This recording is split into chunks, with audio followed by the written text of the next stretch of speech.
Thanks very much, Theo, and it gives me great pleasure indeed to be introducing Dr. Patton Burchett, or Professor Patton Burchett, this evening. I'm Jim Mallinson, by the way, the chair of the Centre of the SOAS Centre for Yoga Studies. I've known Patton for, gosh, 10, 12 years.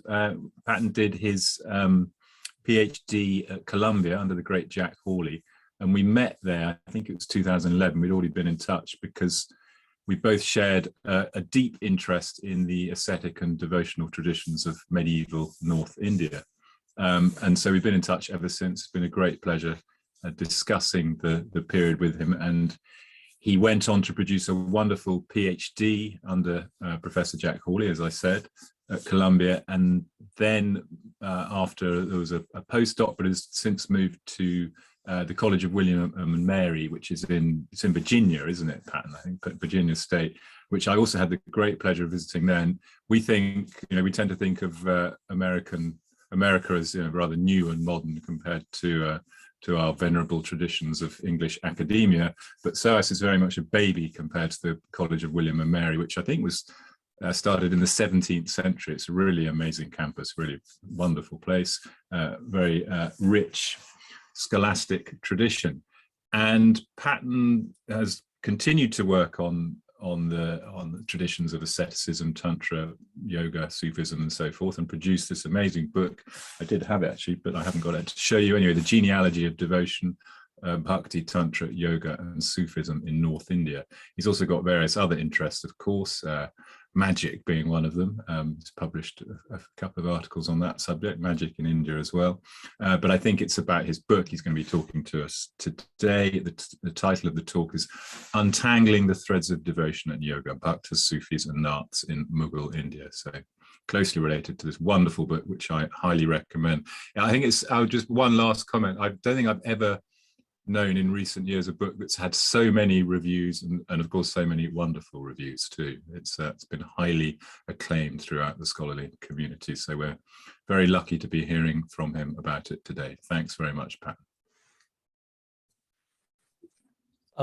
Thank you, Jim. Thanks for that very generous introduction, and thank you, Theo and SOAS for the invitation to speak to all of you this evening. I have to say that, often academic kind of work takes place in such small circles. It feels like you're speaking to such a small group of people. So to have the chance to share my work more broadly and to have this interest in it, I'm really quite flattered and honored to be here to do that. So thank you. So let me share screen here.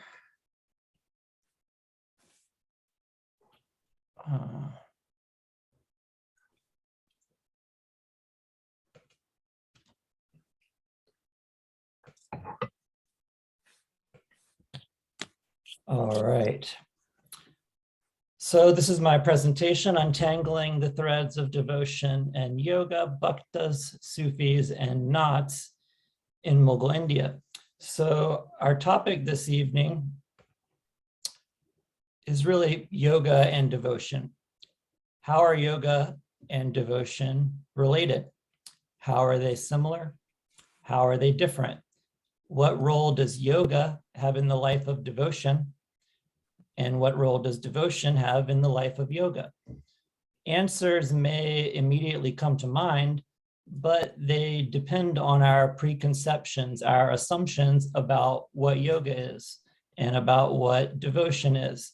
And these preconceptions and assumptions about what yoga and devotion are molded by very particular contexts and histories. So these are the sorts of issues that I explore in my book that Jim just mentioned, which indeed is the basis for this talk. This is the book. You can already see the tie-in with today's, the title for today's talk with the tangled threads right there. I think the reason for that will become clear as we proceed. I assume with this audience that you already know well the meaning and etymology of the term yoga, but I don't want to assume the same when it comes to devotion. And it's not really devotion that we're talking about. To be more precise and use the Sanskrit word that we'll be dealing with today, we're talking about bhakti. So what is bhakti? Bhakti usually does get translated as devotion, but there's some problems there. Of course, this is an English word with all kinds of connotations, typically connected to the sort of Christian background of the West. So we can say devotion, but that word doesn't do bhakti justice. It doesn't really suggest the emotional intensity of much of bhakti, or the sense of mutual participation, or even this crucial social dimension of bhakti. So bhakti comes from the root bhaj, also meaning to share or to participate. So it might also be translated as sharing or participation. The point is, bhakti isn't just simple veneration or reverence, but it's active emotional engagement. Bhakti is a devotion to God, a sharing that is inherently social. It generates and involves participation in community. Now, bhakti is also etymologically related to this word bhajan that many of you know means singing or devotional song. But bhajan literally is the action noun, meaning the doing of bhakti. So this is significant that the doing of bhakti, the word for that is the same word as devotional song. Music and singing are a crucial part of the bhakti tradition, as we will see, and this singing is very rarely done individually or privately, but almost always communally. So one of the central projects of my book is to show how bhakti and yoga, and also asceticism and tantra, have been related in different ways over time and have often been thoroughly intertwined, and only more recently, when you look at the broad swath of Indian history, only more recently opposed. So as I say here, for most of Indian history, the practices of bhakti, yoga, tantra, and asceticism have been tightly intertwined. Throughout classical and medieval India, bhakti usually appeared as one element, one dimension among many in the religious life, often subordinate to, but motivating and giving a theistic color to a religious life that was focused either on the yogic quest for spiritual knowledge or the dutiful performance of efficacious ritual action. So in these periods, classical, medieval, we don't typically, if ever, see the bhakta, the devotee, positioned in opposition to the yogi or ascetic. But as we move into the early modern period, this is going to change. Where for centuries, there wasn't really any tension between bhakti and yoga. Rather, their practice had been intertwined, with bhakti often subordinate. In early modern North India, we see a shift where yoga and bhakti are increasingly distinct, with bhakti often conceived as more powerful and yoga as rather unnecessary. The cause of this shift is, of course, very complex and something I try to get into in the book, but one quite major factor was the bhakti tradition's productive interaction and resonance with Indian Islam, and specifically Sufism. So the historical context for today's talk is North India, circa 1200 to 1750. We need to understand these kind of four basic things going on during this period. The sort of mainstream entry of Islam into Indian culture in the Sultanate and Mughal eras, the growth and spread of popular Sufism, the rise of Hatha yoga and the Nath yogis, and North India's Bhakti movement, all taking place during this period. So I want to go through these somewhat quickly, but one at a time. So first we have Islam and Persian culture becoming a real force in India, which is in many ways a sea change in overall Indian history. So the Delhi Sultanate, you see the dates here. It was established as Central Asian Persianized Turks took control of much of northern and central India. And it's sort of the old historiography, of course, was this is the beginning of the so-called Muslim period, and the Muslims invaded and came in, but this is a very problematic framing. Islam wasn't first and foremost in their own identity, nor was it first and foremost in how native Indians were perceiving these people. They were from Central Asia, they were Persian culturally and ethnically Turkish, and then kind of the fact that they were Muslim falls somewhere beneath that as part of their larger cultural ethnic identity. So the Delhi Sultanate, there had been contact with Islam prior to this, especially with coastal trade, but this is really the first attempt to build an indigenous Muslim state and society in India. And so it's during the Sultanate period that Islamicate culture, Persian culture, and Islam as a religion become a real force in India. So the Delhi Sultanate actually ends up becoming the refuge for many Muslims who were fleeing Mongol invasions into Central Asia and Persian. And because of this, Delhi ends up rather quickly after the establishment of the Sultanate becoming the cultural center of the Muslim world in the East. And it's really important to note the place of Persian in both the Sultanate and even more so the Mughal Empire that we'll be talking about. Persian was the language of administration. Persian models of kingship were the basis of rule. And really, it's a Persianized form of Islam that's coming into the Indian subcontinent. Also important here is that it's not just a Persianized form of Islam that's coming in, but especially a Sufi form of Islam that is sort of equivalent to mainstream Islam at this point, is a Sufi Islam. And so Sufism becomes especially important and spreads throughout India in this period, as we'll see in the next slide here. So talking about Sufis, basics, who are Sufis? They're often described, Sufism is described as sort of the mystical aspect of Islam. That's not a particularly helpful definition if you ask me. Sufis are initiated Muslims who emphasize a deep devotional relationship with and a direct personal experience of the divine. They were historically incredibly important in accommodating Islam to local conditions, wherever Islam spread. So that's in India, but Islam spread very quickly from Arabia, both east and west, and pretty much wherever it went, it was the Sufis who spearheaded kind of accommodations to the local culture. Islam changed as it went to new cultures and regions.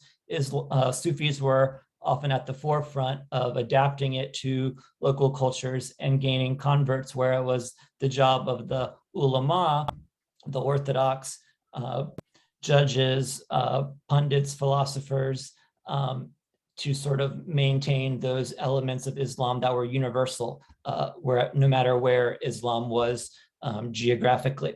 So back to Sufis, the model Sufi seeks to annihilate the ego self in order to rest in God. In other words, to rest in a transformative, intimate relationship with God, seen as the beloved.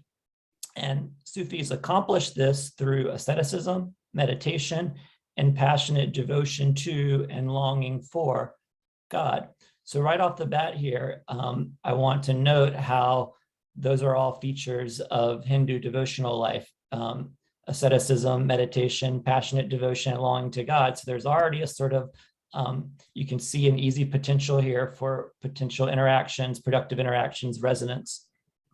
So popular Sufi masters known as pirs or sheikhs became objects of veneration during their lives, and then maybe even more so after their deaths. So during the Sultanate, you see Sufi orders of various persuasions expand across most of North and Central India in what became a network of Sufi retreat centers or khankas and tomb shrines or durgas. So these khankas and durgas became centers of popular religion for Indians across the religious spectrum. They were places where people came to receive teachings from the Sufi master, to access the spiritual power that the Sufi saint possessed, to obtain protective amulets, to partake in the remembrance of God, or to listen to Sufi singing, music, and poetry. So at the same time that all of this is going on, Sufism is spreading, Persian culture is spreading. We also have the rise of Hatha Yoga. We see the emergence of a new ascetic environment and really a new yogic sensibility in which complex rituals and metaphysical teachings didn't have much of a place anymore. And it's in this historical context that you get new and simplified modes of yoga practice that emerge. And these centered especially on stripped down forms of tantric laya yoga, especially stripped down forms of kundalini yoga, as well as the distinctive physical techniques of Hatha yoga. Of course, Jim Mallinson right here has written in depth about all these topics. So in this context, we also have the rise of the Nath yogis. They come to prominence in India's religious landscape in the 13th and 14th centuries. And really, this is part of a larger shift that takes place in the new political context of the Sultanate. Prior to the dominance of the Sultanate, I argue in the book that it was really a tantric age in India. And with the Sultanate, tantric religion largely its institutional sort of base is largely wiped away. It shifts out of mainstream public settings and loses a lot of its prior institutional presence and political influence. But that doesn't mean that tantric religious goals or tantric religious attitudes didn't persist. They do, but they come to find representation mostly among less institutionalized lineages of tantric ascetics and service providers, such as, and especially, the Nath yogis, who actually, of course, flourished in this period. So the Naths had roots in far older traditions of the Siddhas, Vajrayana Buddhists, and Kaula Shaivas. The Siddhas being famous for their magical powers and their antinomian behavior. Generally, Gorakhnath or Goraksha is considered to be the historical founder of the Naths, though he's typically remembered to be a disciple of Matsyendranath, who oddly enough is thought to have lived 3 centuries before him. So go figure there. The Naths really are hard to sort of pin down. They're not a homogeneous group. There's no sort of single clear ideology or shared system of practice that you can pin on them. At the same time, we can understand them as a coherent community, I think, a loose-knit but coherent community, a sort of heterogeneous confederation of yogis that had a clear corporate identity based in their shared allegiance to renowned Nath Siddhas and their distinctive insignia, particularly the wearing of large hooped earrings and a horn around the neck. So Indian Sufis seem to have frequently interacted with these yogis. Both had an interest in asceticism and both had an interest in psychophysical techniques of meditation. They had other similarities as well. Sufis and Nath yogis both had very liberal attitudes toward caste and Brahminical purity restrictions. They both presupposed a subtle body physiology that was the focal point in meditations that involved syllabic formulas, visualizations, and breath control. Sufis and yogis were both sought out by the wider populace as wonder workers, as healers, as possessors of sanctity.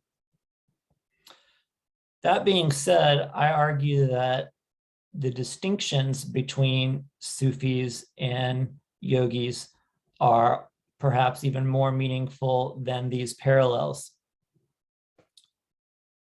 So they did have similarities and they did engage in productive exchange with one another, but there were also crucial differences between them. And again, I believe these differences were actually more significant than their similarities. So you see here in this chart, I'm just going to go through it. The primary religious goals, this is a little simplified, but you'll get the idea. The primary religious goals of the Nath yogis were achieving bodily immortality and literally becoming God, as in becoming ontologically divine. For Sufis, both of these goals were generally considered heretical. being fundamentally at odds with Islamic understandings of the respective natures of and the proper relationship between God and human beings. The primary idiom of Sufi religiosity, the primary Sufi conception of God, and the primary Sufi motive in religious life really can all be boiled down to a single word: love. Humility before God and a passionate love and longing for God, whose own nature was that of pure love, characterized Sufi religious approaches at their most fundamental level, while tantric yogis expressed an attitude more of self-assertion and a yearning for empowerment. The Nath yogis conceive the divine primarily as sacred but amoral power to be realized.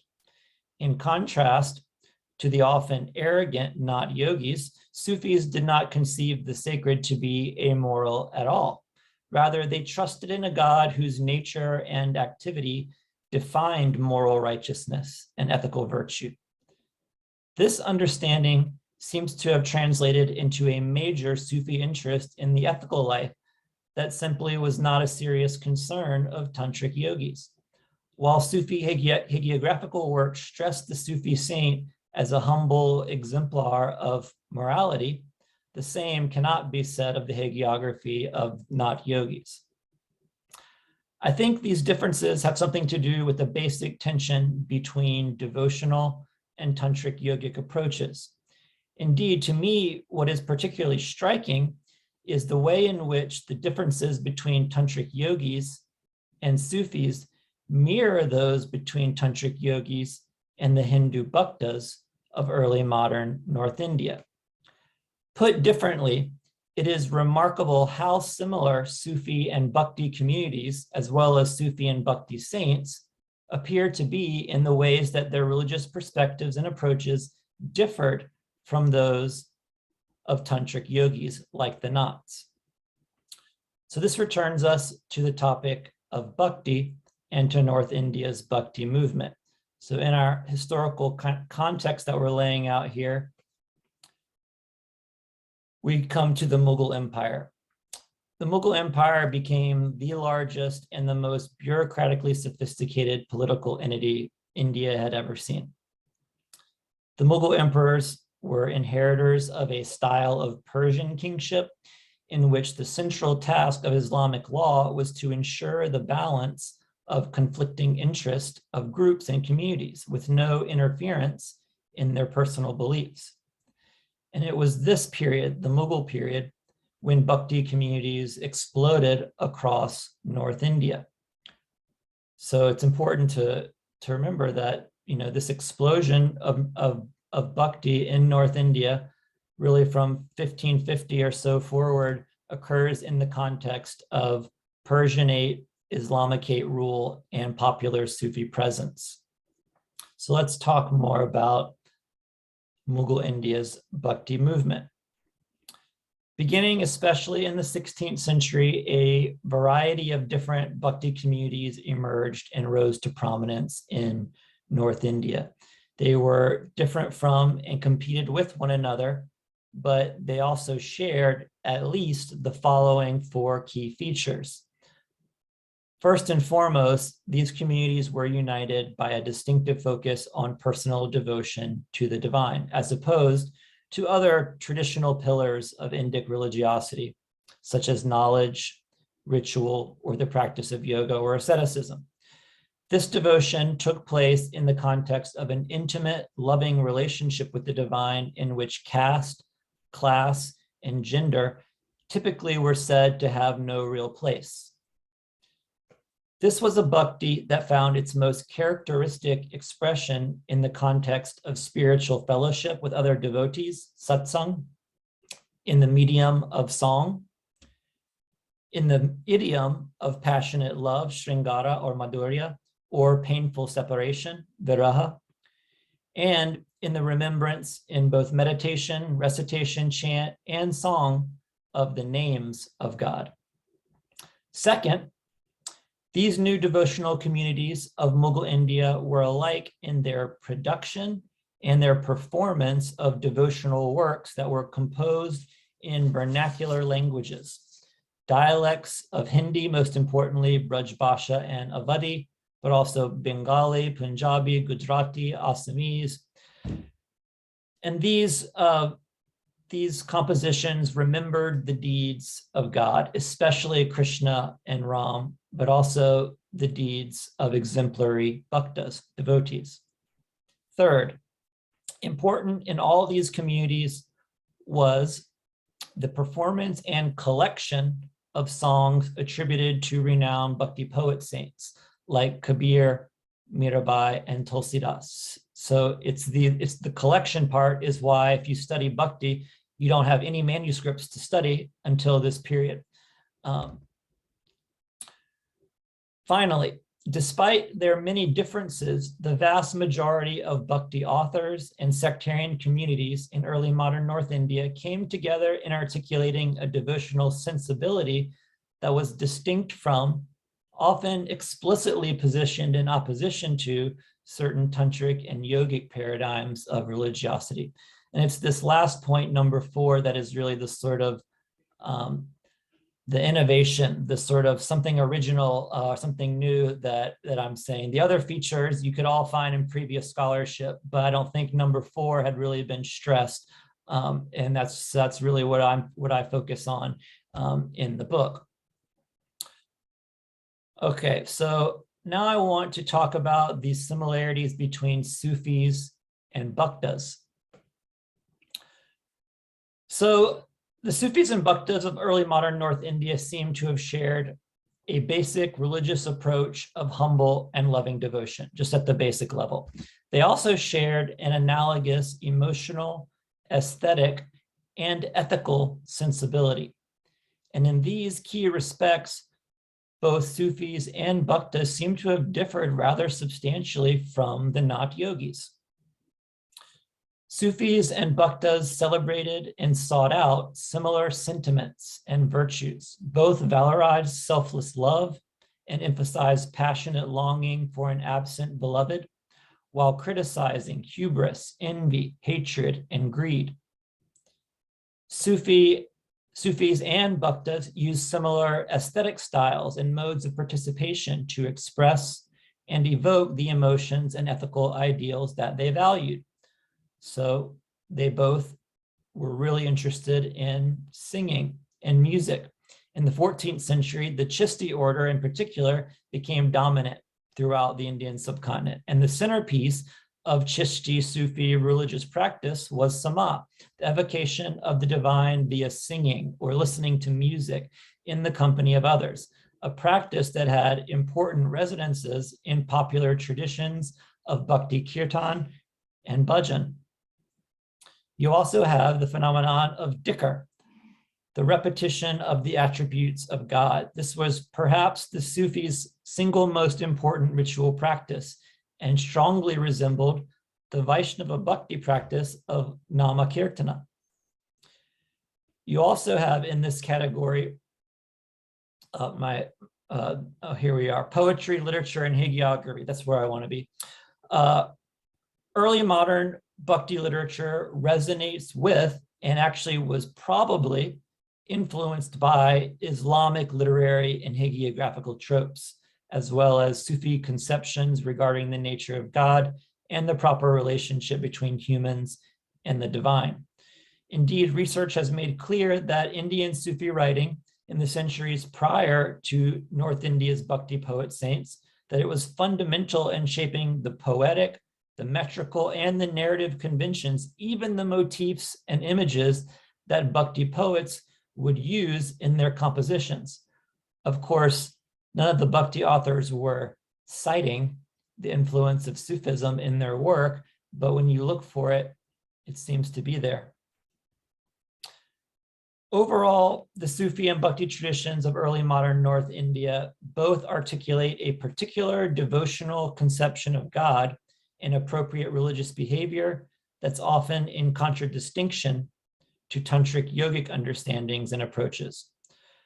So as a quick sort of visual review here of the territory that we've covered thus far, I want to show this Mughal miniature painting, which gives a good sense of the religious landscape of early modern North India and of how Sufis, Bhaktas, and yogis would likely have all interacted with one another. So this painting was commissioned around 1650, probably by Dara Shikoh in the court, Mughal court. And it depicts a Sufi celebration at the shrine of the Sufi saint, Muin al-Din Chishti in Ajmer in Rajasthan. So basically at the top, you have Sufis standing and observing. In the middle, you have Sufis chanting the names of God to the accompaniment of music and dance. And then at the bottom, things get very interesting because you have a bunch of which you might with quotation marks call Hindu figures, but they're separated out in an interesting way.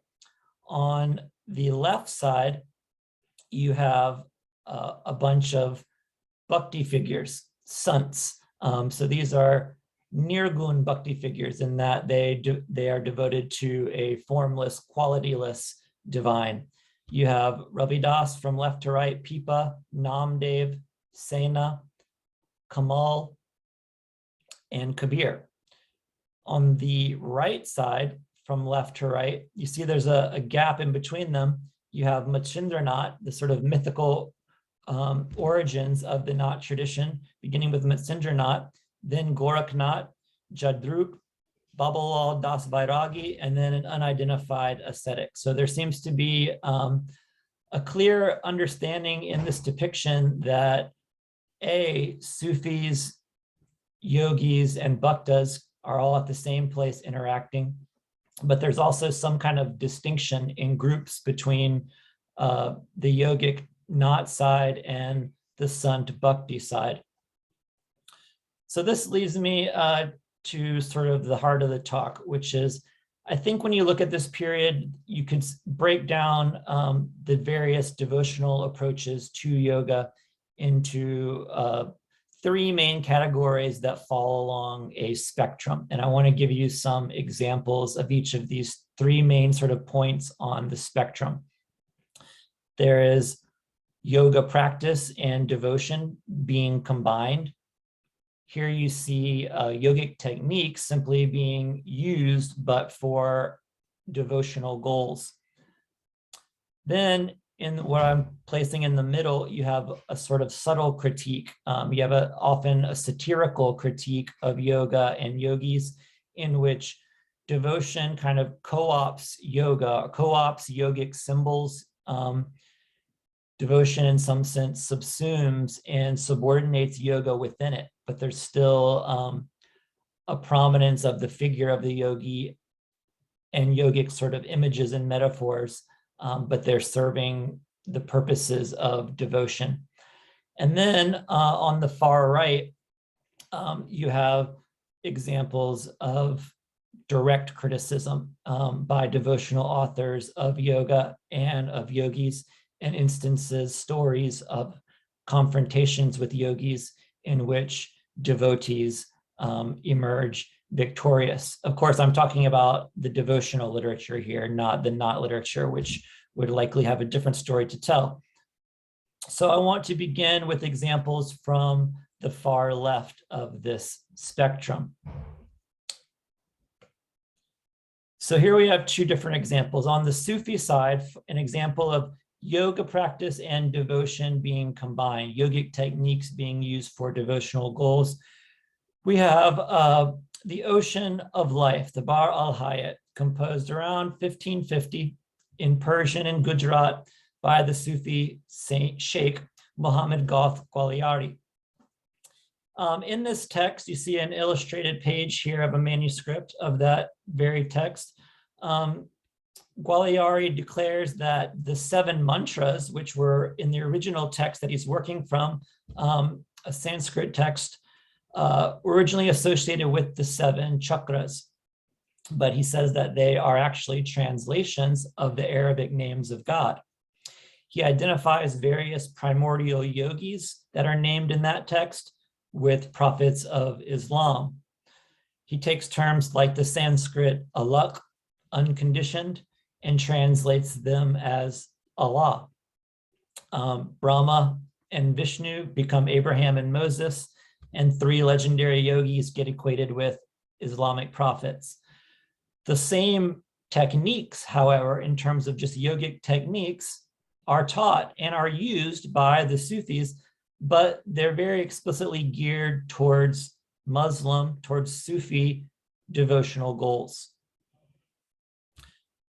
The other example I have on the Hindu side comes from the Ramanandi community. So this is a Hindu monastic community that is one of the Bhakti communities that emerges in North India's Bhakti movement, and the Ramanandis were sort of the focus of my research in my book. And the very beginnings of the Ramanandi community, so far as we can study it, are actually in Galta in Rajasthan, just outside of modern day Jaipur. And when you study the sort of oldest buildings in the Galta complex, the oldest temples, they're dedicated to Hanuman. There seems to have been a real interest in Hanuman. So why is that? That seems to be because Hanuman was unique in being a figure who really combined Bhakti and Shakti, right? We know that Hanuman is, in his relationship to Ram and Sita, he is the model devotee, the supreme ideal of dedicated service and selfless devotion, right? He rips open his heart, and who's in there but Ram? But Hanuman is also the god of yogis and fighting sadhus. He's a great ascetic with extraordinary powers, siddhis, and he's even often considered the avatar, or sometimes the son, of Shiva. So Hanuman was basically the perfect figure for the identity of the Ramanandis at this time, in that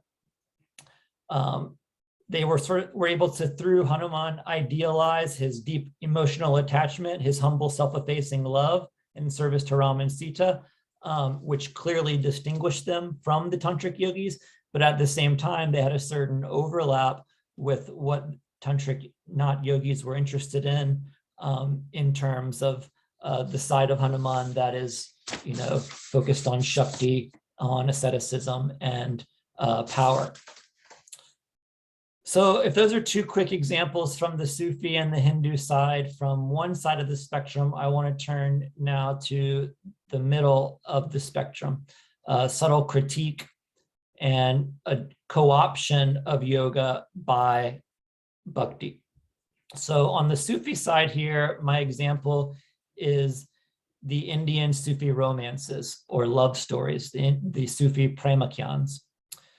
There are 4 principal Indian Sufi romances. They are the Chandayan, the Miragavati, the Padmavat, and the Madhumalati. These were all composed in Hindu. So interestingly, it was Muslims who composed the first substantial body of devotional and narrative literature in pre-modern Hindi. Doesn't fit very well with certain more Hindu nationalist tinged historiographies of Hindi language, that it was actually Sufis who wrote the first Hindi devotional and narrative literature. So what these Premakyans did, these Indian Sufi romances, is they put regionally well-known Indian narratives and imagery into a Persian literary form, and used that Persian literary form to express distinctly Islamic and specifically Sufi ideas and values. So one basic plot line of these works is that the protagonist sees an idealized heroine who represents truth, beauty, the divine. The protagonist then experiences intense suffering in separation from that beloved, and is then impelled to take on the garb of the yogi, seemingly renouncing all in order to set out in search of his beloved. So the figure of the yogi plays a crucial role in the plots of these Premakyans, and the yogi is almost always depicted using imagery that is specifically associated with the Naths.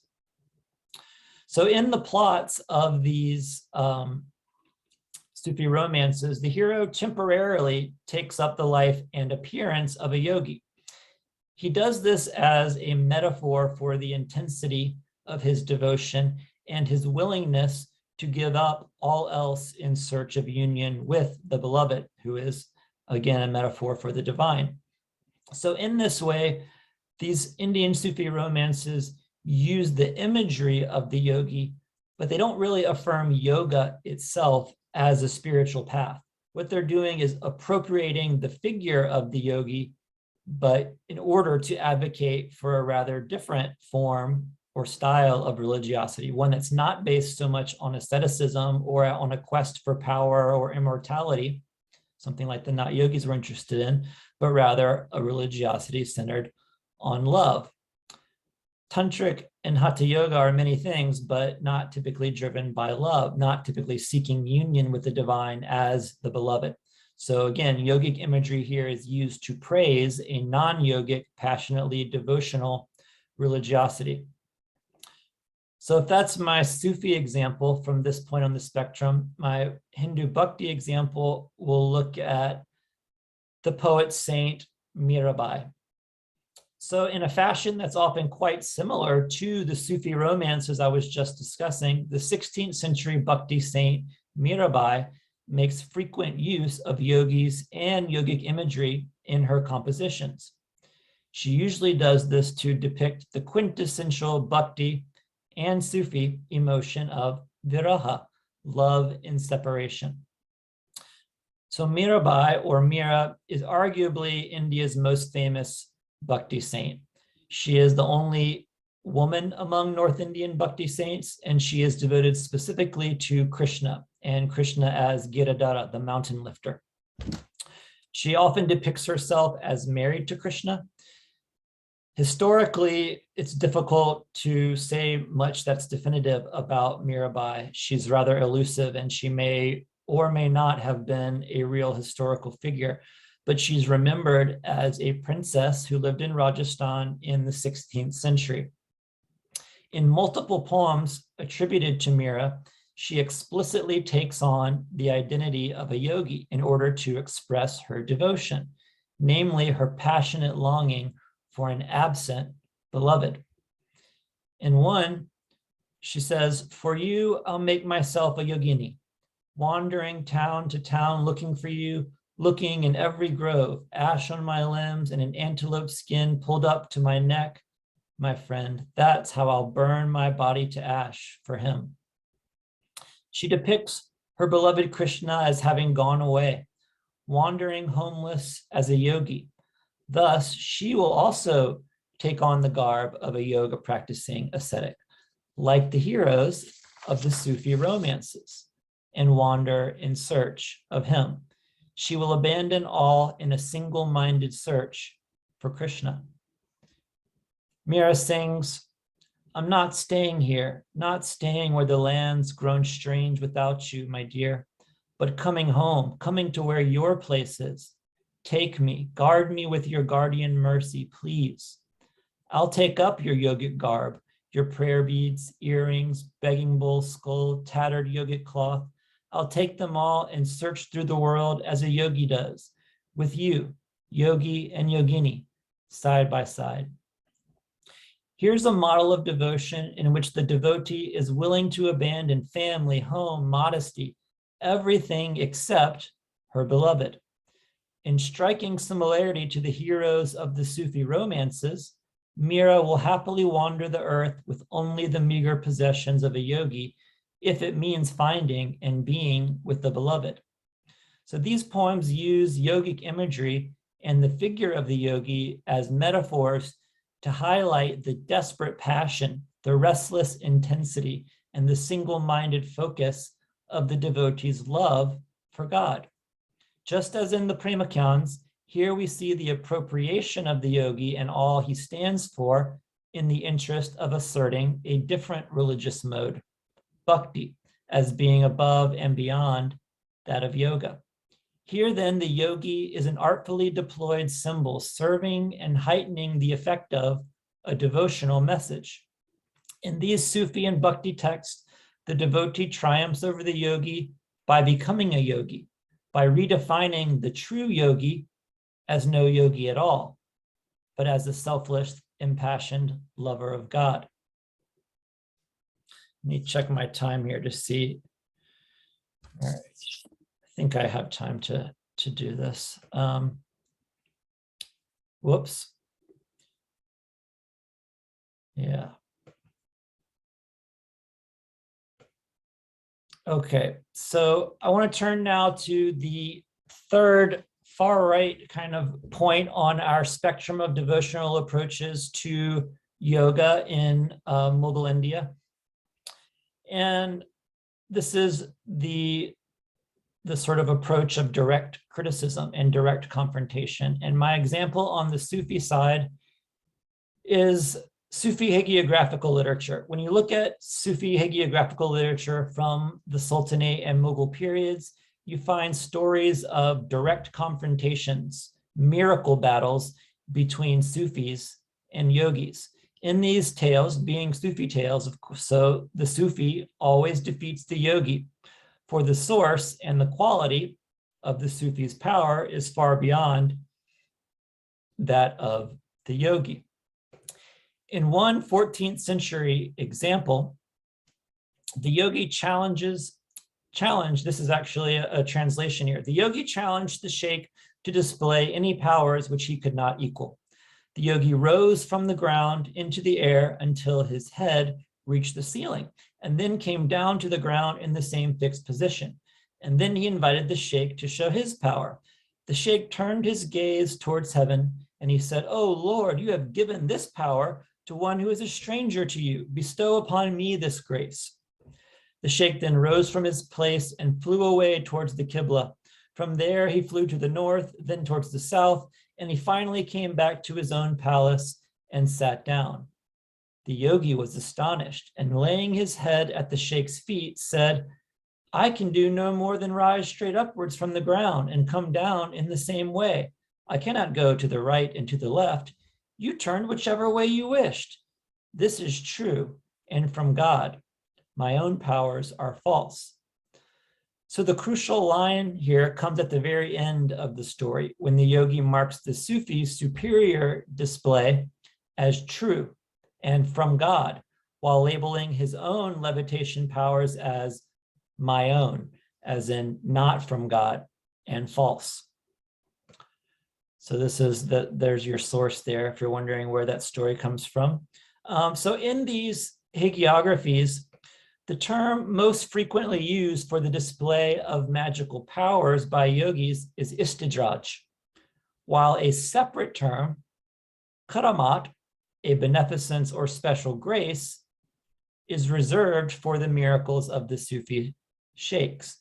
The essential point here about the karamat, something attributed only to saints and never to yogis, is that it is not actually performed by the saint, but rather through divine grace. In many hagiographies, the Sufi shows his superiority to the yogi by performing a miracle from God, like in the example I just gave. But perhaps even more commonly, after witnessing a yogi's display of power, the Sufi sheikh will respond simply by demonstrating the superfluity, the sort of worthlessness of such magic to true religion. In other words, while some Sufi hagiographical stories show that because the Sufi's power comes from God, it's always stronger than yogic powers, other stories emphasize that such powers in the first place, siddhis, are trivial, since devotion and humble submission to God are what really matter. So I want to turn now to the Bhakti side of kind of direct critique. We find Bhakti compositions that criticize, marginalize, and satirize tantric yogis and tantric and yogic religiosity more broadly in Bhakti manuscript sources from throughout the late 16th, 17th, and 18th centuries, and in places stretching across North and Central India and into Maharashtra to the south, and Bengal and Assam to the east as well. So basically you have Bhakti authors of many different persuasions, Nirgun, Sagun, different Bhakti communities, and from many different regions: Punjab, Bengal, Malwa, Maharashtra, Rajasthan, the Gangetic Plain. All these different Bhakti authors seem to have been united by a common critique of the religiosity of tantric yogis, or at least caricatured tantric yogis, particularly the Nath yogis, who were in many respects the primary public representatives of tantric religiosity during the Sultanate and Mughal periods.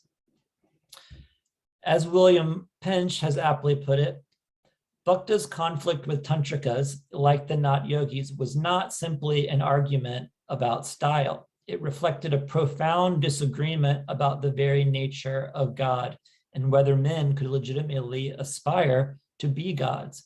As such, it reflected a deep disagreement about the meaning of religion. So overall, in the early modern period, we see Bhakti traditions in North India conceiving their own identity and practice in increasingly exclusive terms, which often opposed or marginalized dimensions of tantric and yogic religious modes that at earlier periods in Indian history had regularly interfused with devotional practice. So our examples here, I want to look at two different Bhakti poets who critique yogis in their work. First, Kabir. If not Mirabai, then it's Kabir, who is the most popular Bhakti saint in India. Almost any Indian can quote at least one of his verses from memory. Kabir lived in the Benares area. He was born into a low-caste community of Muslim weavers. He had a Muslim background. His name, Kabir, is one of the names of one of the 99 names of God. But he also had clear familiarity with Hindu philosophy and ritual practice. And he also was very clearly influenced by the Nath yogi tradition. He uses Nath symbols and language in much of his poetry, but at the same time, he clearly rejects the value that the Naths gave to yogic practice. Over the course of his life, Kabir developed a strong reputation as a poet, a social critic, and a devotee. In a blunt and bold style all his own, Kabir criticized Muslims, Hindus, and yogis for their hypocrisy, greed, ostentation, and pretension. A number of poems attributed to Kabir are especially critical of the Nath yogis' claims to achieve immortality and liberation through tantric yoga. Here, in a mocking tone, he critiques the famous founder of the Nath yogis, Gorakhnath. Gorakh couldn't keep his breath, though he knew some yogic tricks: power, profit, control, yes, but he couldn't go beyond. Here the poet stresses the inability of Nath yogis' tantric methods to achieve anything other than worldly goals. Again and again in his poetry, Kabir drives home the point that tantric yogis' practices get them absolutely nowhere, for without devotion to God, one remains spiritually empty-handed. He says, "Brother, even dressed up with your staff, earrings, patchwork cloak, and armrest, all of which are standard paraphernalia of the Nath, you've gone astray.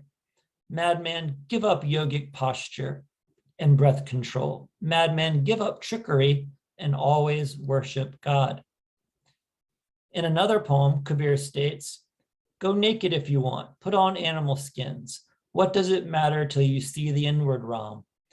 If the union yogi seek came from roaming around in the buff, every deer in the forest would be saved. If shaving your head spelled spiritual success, heaven would be filled with sheep. And brother, if holding back your seed earned you a place in paradise, eunuchs would be the first to arrive." Kabir says, "Listen, brother, without the name of Ram, who has ever won the spirit's prize?"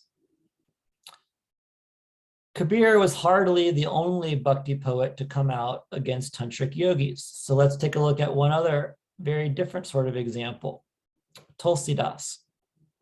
Tulsidas was a 16th century Brahmin, a social conservative, and a Sagun devotee of Rama. So he couldn't have differed more from Kabir in all those respects, but he did like Kabir, also live in Benares. Tulsidas is the author of perhaps the most important devotional text in North India today, the vernacular Hindi rendering of the Ram story known as the Ramcharitmanas. In the corpus of his poetry, Tulsidas repeatedly emphasizes how tantric mantras, yoga, and the practices of renunciation and asceticism are all completely unnecessary because all one needs is loving devotion to God. He writes, without detachment, mantric recitation, sacrifices, yoga, and fasts, without asceticism, without sacrificing the body, Tulsi says, all contentment is quickly and easily obtained if you simply love the salvation-granting feet of God. So here we see that not only are these other non-bhakti modes of religiosity that he mentions here needless, but they're also ineffective. In the Vinay Patrika, Tulsidas says, people follow the prescriptions of the agamas, reciting mantras and doing sacrifices, but they do not obtain their goal. Even in dreams, contentment does not come from the practice of yoga and magical powers. Only sickness and sorrow remain. Tulsi says, without trust and love in God, one wanders aimlessly, is defeated, and dies. In fact, it is Tulsidas who penned perhaps the most striking of the Bhakti verses that speak to the conflict between Bhaktas and not yogis. In his Kavitavali, he refers to the founder of the Naths, Gorakhnath, and says, Gorakh jagayo jog, bhakti bagayo log. Gorakh awakened yoga and drove bhakti away from the people. Here, Tulsi boldly proclaims that not only are tantric yogic teachings of the Naths opposed to those of bhakti, but they've actually caused bhakti to weaken among the people. Now, I've chosen these two examples, Tulsidas and Kabir, for a reason, and that's because on the spectrum of bhakti poet saints, they were at opposite ends. Tulsi was a Brahmin at the top of the caste hierarchy, remembered for worshiping God in form and for propagating socially conservative values, seeking to maintain caste and purity restrictions. While Kabir was a low caste weaver with Muslim background who worshiped a formless, qualityless God and is remembered for his vehement attacks on conservative Brahminical social views and institutions. If these characteristics would seem to place an unbridgeable gap between Tulsi and Kabir, the two were nevertheless united in their emphasis on the necessity of devotion and their opposition to the attitudes and practices of tantric yogis. So it is in North Indian sources of the 16th and 17th centuries that we first observe the formation of a distinct bhakti sensibility opposed to certain yogic and tantric perspectives. Prior to this time, while tensions between different religious attitudes and approaches certainly existed, there doesn't seem to have been any fundamental dividing lines between the realms of bhakti and tantra, or bhakti and yoga. Especially in devotional poetry and hagiography of Hindus, Sufis, and Sikhs, the religious approach of self-surrendering, loving devotion to God is regularly positioned in opposition to depictions of the self-asserting, power-focused perspective of tantric religiosity.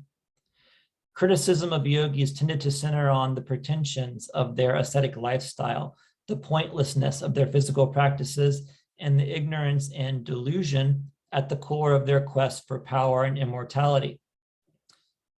The depictions of yogis in these bhakti sources are typically pretty caricatured.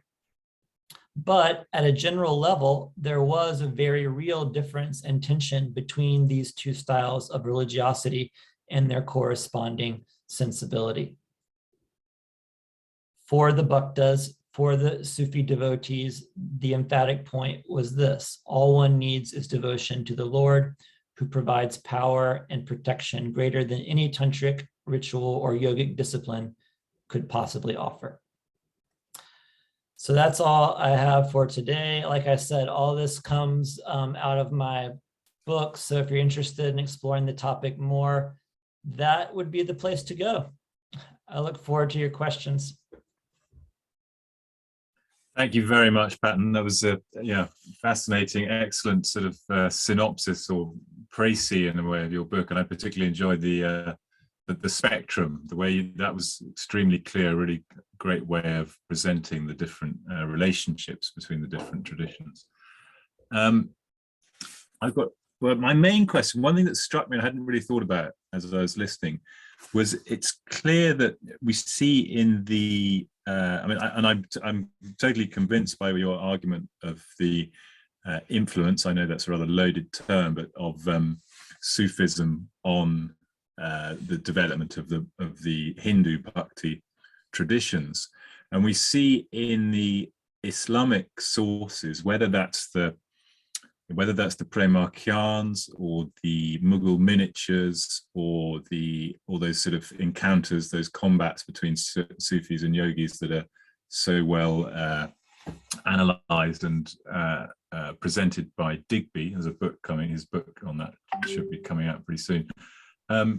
So they're clearly engaging with the Hindu tradition. The encounters mention these yogis who come to visit them, maybe not by name. I think some of them are mentioned by name, aren't they? There's Balgundai and so forth.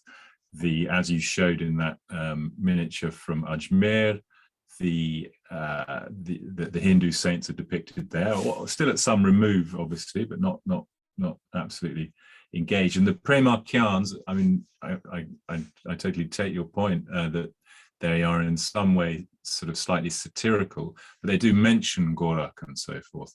So what occurred to me is that doesn't seem to happen the other way at all within any of the Hindu traditions. I mean, as you've shown with Kabir, with Mirabai to some extent, and strongly with Tulsidas, they're engaging with the yogic tantric traditions that they don't particularly, that they're being sort of disparaging about.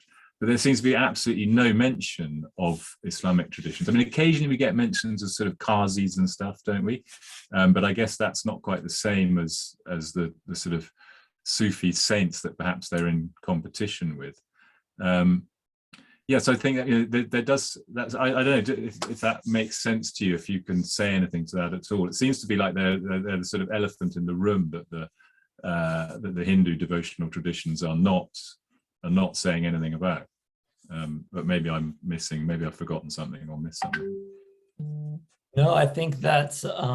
Let me stop sharing here. Yeah, thank you. I was just going to say. You don't need to look at the cover of my book. That's rather obnoxious to leave that up there this time. It's a very nice cover, but yeah, thank you. I mean, the question you ask is, if I understand it correctly, is a sort of big question for the field. I don't think it's entirely clear what the answer is, but to me, one of the more convincing explanations came out of reading Shankar Nair's book. I'm forgetting the title now, pretty recent book. Yeah. And he just does a good job of showing how, as sort of discursive traditions, the sort of Persianate Islamic tradition and the Sanskritic one, which admittedly, these poet saints are writing in the vernacular, but they're still, it's an outgrowth of a Sanskritic tradition. So they're, in terms of their norms and who their audience is, these are really like closed off discursive traditions. They don't speak to one another. So I think that's one explanation that works at the elite levels, is just like, there was no need to engage the the sort of questions brought up by Muslims or Sufis.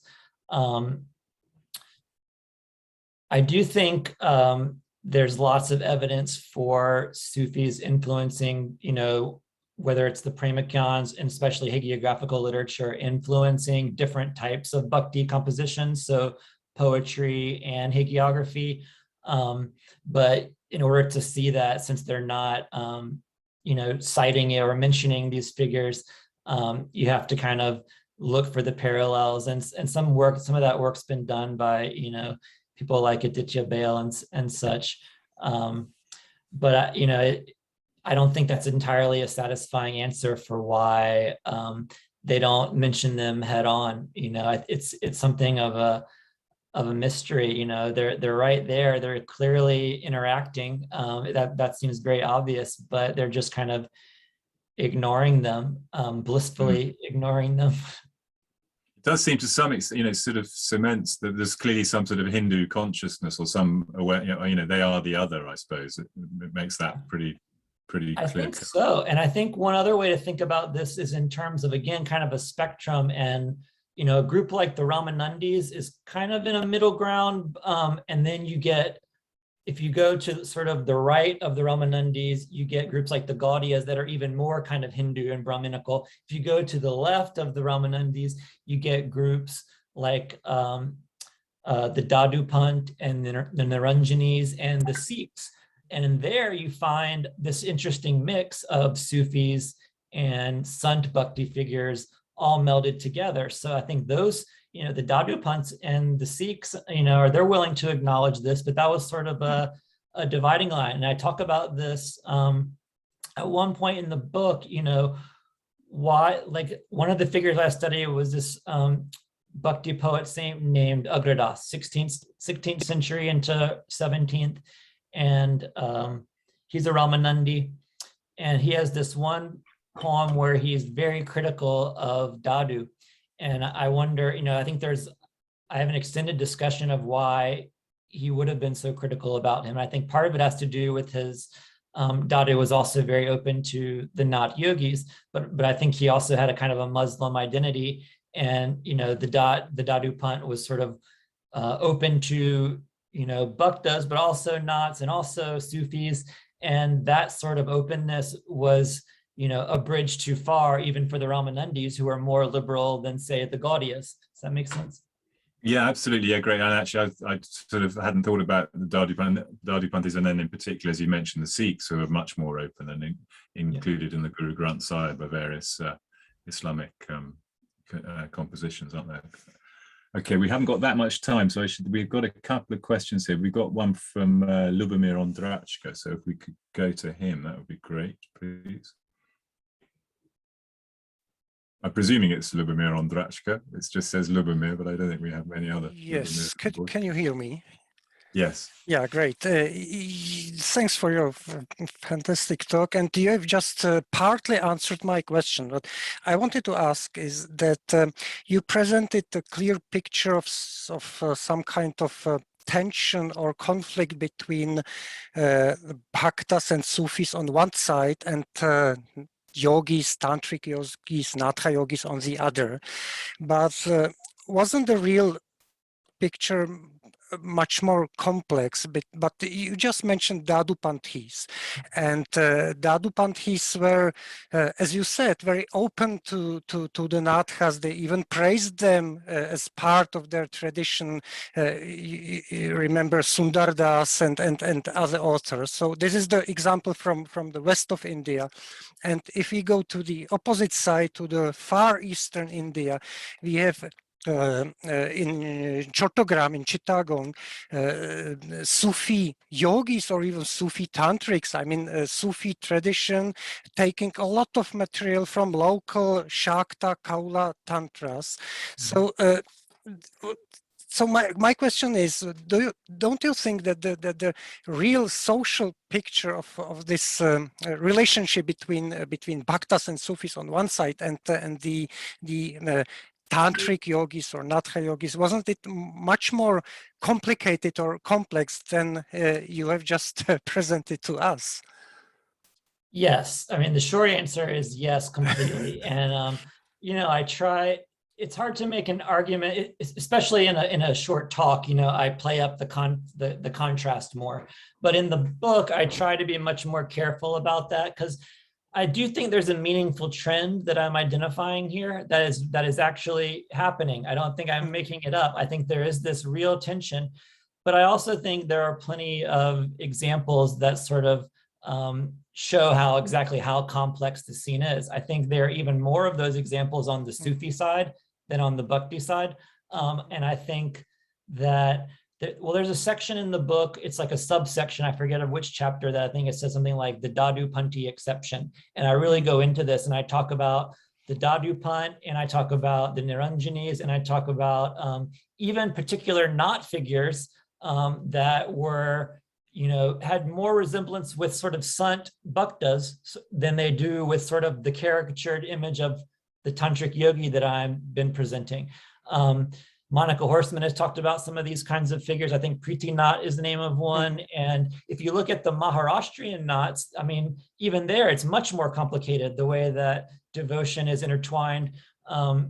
So I do talk about all that in the book and kind of acknowledge that this is much messier, but I still want to stick to the fact that, like, when you make an argument like this, I think when you're talking about a place as complex as culturally as India, it would be foolish for me to like stick to, no, this is a real contrast. There's no, so I want to sort of, it doesn't sound as convincing in that way, but I want to stick to, like, this is a meaningful trend and tension that I think is maybe even the dominant sort of outlook, but it is by far a much more complex scene than the contrast, the way I presented it in this talk. So you're exactly right.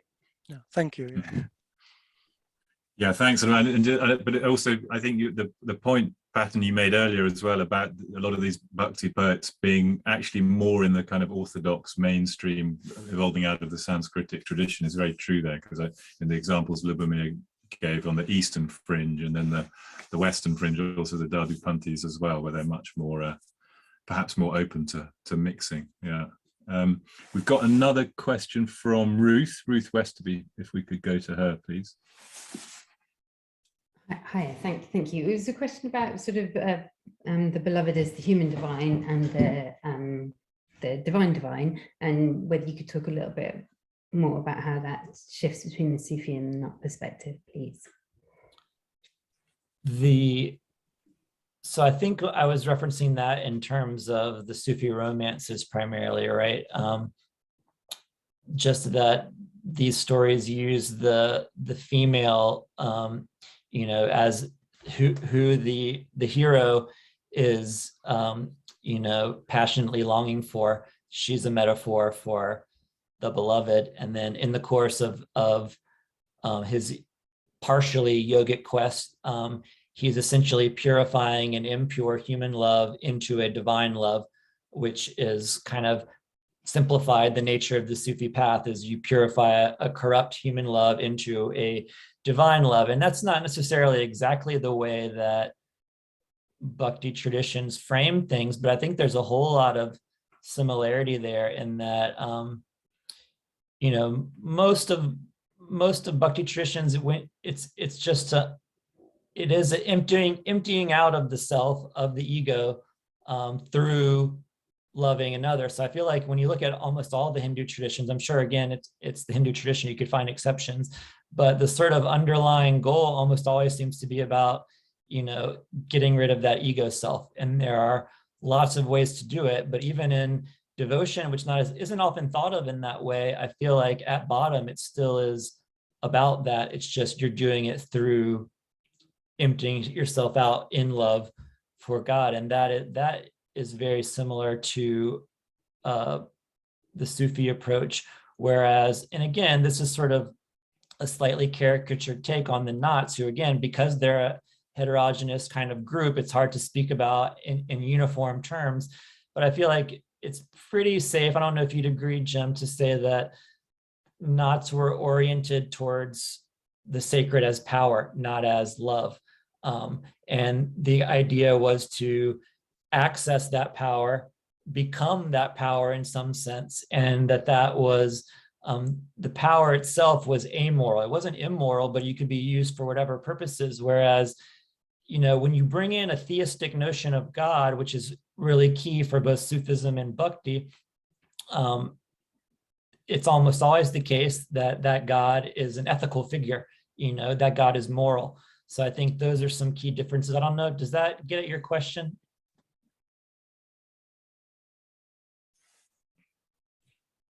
We got a thumbs up, great. Well, we've hit our time. Thank you so much, Patton. That was great. That's really, I am glad to dive back into that world. It's got me thinking on so many different levels. It's such rich material, and there's so much to it. And how, the way you managed to, drill that down into the spectrum that you showed will stay with me. That was great. And thank you very much. We will. Hope to get you over in person one day. That would be wonderful. But for now, we have to second best. But it was great seeing you on the screen. And I'm going to hand back to Theo now to do the final rituals of our presentation.